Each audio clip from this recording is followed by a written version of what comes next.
Welcome to my channel. Don't forget to smash the like button. So I'm going to show you how we can make our own sensory bags at home. We can use them to practice tracing letters, sorting items, or just feels nice when you rub it in your hands. So what you need is a Ziploc bag, some hair gel. I'm also going to show you different ways that we don't have to do it this way, that you can use other materials around your house, or just different ways to create sensory bags. And also some food coloring. If not, just leave it plain. It's whatever you prefer. And then any materials you have around, whether you have beads or little gems, you can put them in. If not, again, you can leave it plain. It still feels super nice in your hands. So don't forget to subscribe. So the first step is you're going to open up the bag. And you're going to squeeze them in. So this is really good for your child to help and assist you.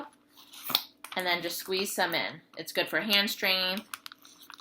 Just a good amount. You don't have to go too crazy on it because it's going to get all moved around.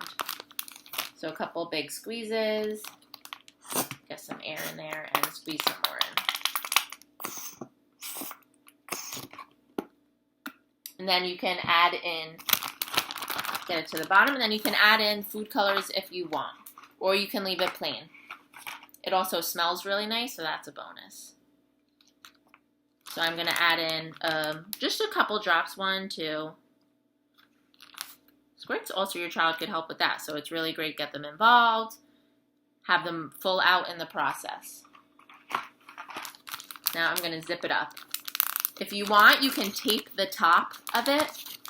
And that will just make sure nothing explodes out of it. Now, you're just going to want to mix the gel all together so the gel gets all over the bag. And all over the gel that's already in the bag.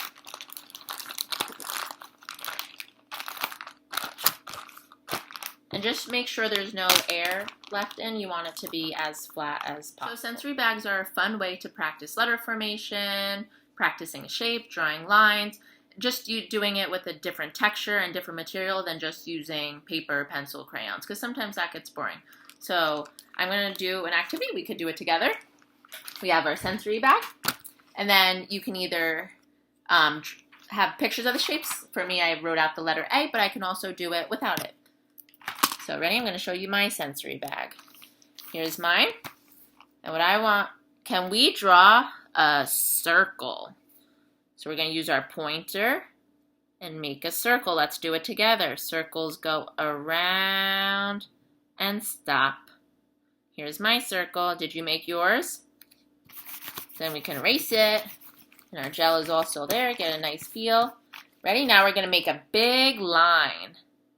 So we're going to start at the top and go down. That's a big line.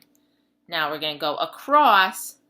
So we want to go across our body. This is going to look like a cross when we're all done. So ready? I'm going across. Across. And now I have this big cross. Let me see you try. And then when we're done, we can erase it. We can also practice making our name. So can you make the first letter of your name? Miss Andrea begins with the letter A. So I'm going to make the letter A. What letter are you making?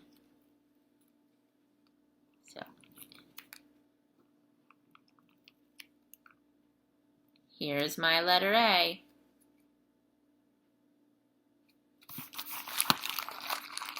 If for any of them your child's having a hard time, you can just put the paper underneath and put the sensory bag right on top. You can see it through, and then you can still just practice tracing.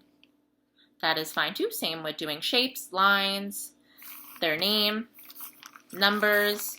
It's great, and it feels super nice. So another option of doing a sensory bag is, instead of using gel, if you don't have that at home, you could just use soap and water. So all I did was add a little bit of cold water and then some dish soap. It did have a blue tint, but any dish soap is fine. And then you just want to shake it up. So the bubbles, and then the same type of concept, we can lay it down on the paper. We can practice tracing, all different ways that we can use it, and it just feels nice. Just with this one, be extra careful that the bag is super sealed because you don't want it to make a big mess at home.